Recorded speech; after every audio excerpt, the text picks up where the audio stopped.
Hello, welcome. Thank you so much for being here. I'm Sabrina with the blog Held Fast Home, where I share housecraft, food from scratch recipes, and how we live slowly on less than a quarter acre. Today I'm planting out our spring garden and thought I'd take you along, sharing with you the design of this garden bed and my other spring garden ideas. When we moved into this house, a portion of our backyard had an above-ground pool, 25 feet in diameter, that was in such poor condition, so we opted to remove the pool and decking and convert that side of the yard entirely into garden space. We even planted 2 apple trees there. This year, we have 6 in-ground garden beds that are 2 feet wide and 15 feet long.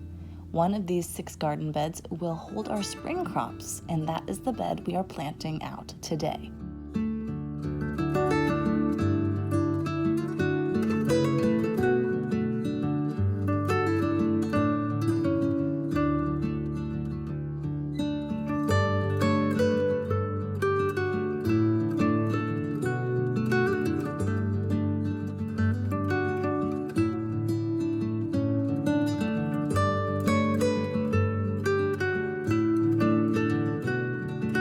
I had a little fun with the design on this one. So instead of many straight rows, I went for an elongated zigzag pattern down the length of the row. I planted our varieties that require less space into that path of the zigzag, like bok choy and lettuces. With that lengthened zigzag, we have triangular cuts of space along the sides of the garden bed.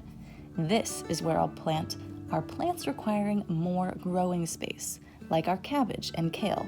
Once all these plants are in the ground, then I'll come back and direct sow some root crops following the zigzag and triangle shapes, but I'll take you through that later in the video. To guide my spacing, I have these 2 wooden yardsticks that I found at a small antique shop that were designed specifically for garden use. The hole punches along the center of the yardstick were intended to help even out spacing when direct sowing into your garden, and the ruler edge was very useful in maintaining my spacing for this wacky garden bed design.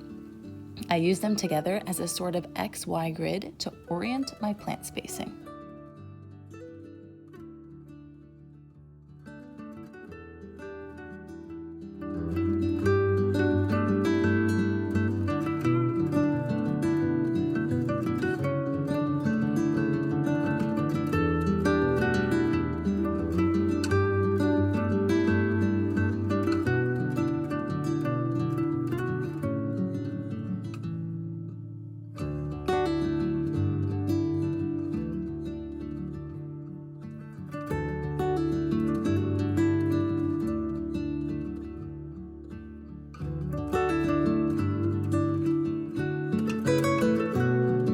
Here is what that first section of the zigzag garden bed looks like.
did skip a zigzag section in this garden bed that I will plant out in the coming weeks. My little gem lettuce seedlings aren't quite mature enough to plant out into the garden since I started them a few weeks after the ones I'm planting out today, but I did factor in the spacing to add them later.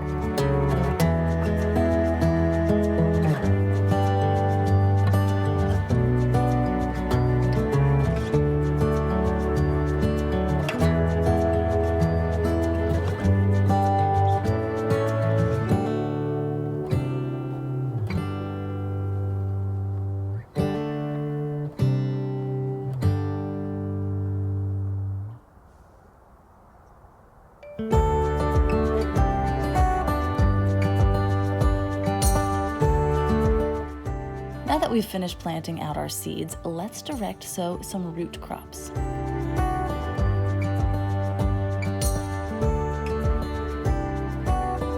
Following the top sides of our equilateral triangle, we are planting our beets near our varieties that require less space. Now my seedlings are looking a little sad because I completely forgot to follow the hack of planting out cool weather crops after the time of day where the sun is its most intense. Don't worry, they've definitely bounced back since their in-ground planting.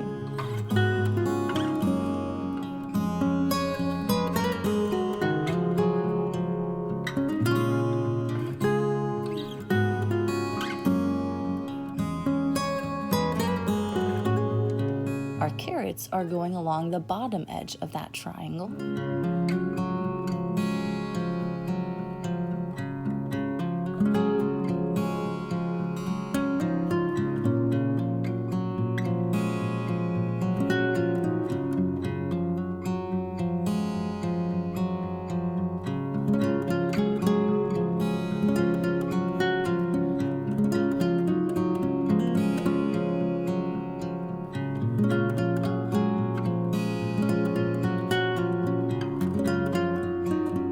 I'm placing our radishes in random clusters where I have more space for a quick growing crop. Thank you so much for being here. Are you cultivating a spring garden this season or focusing all your energy on the summer garden? I'll see you next time.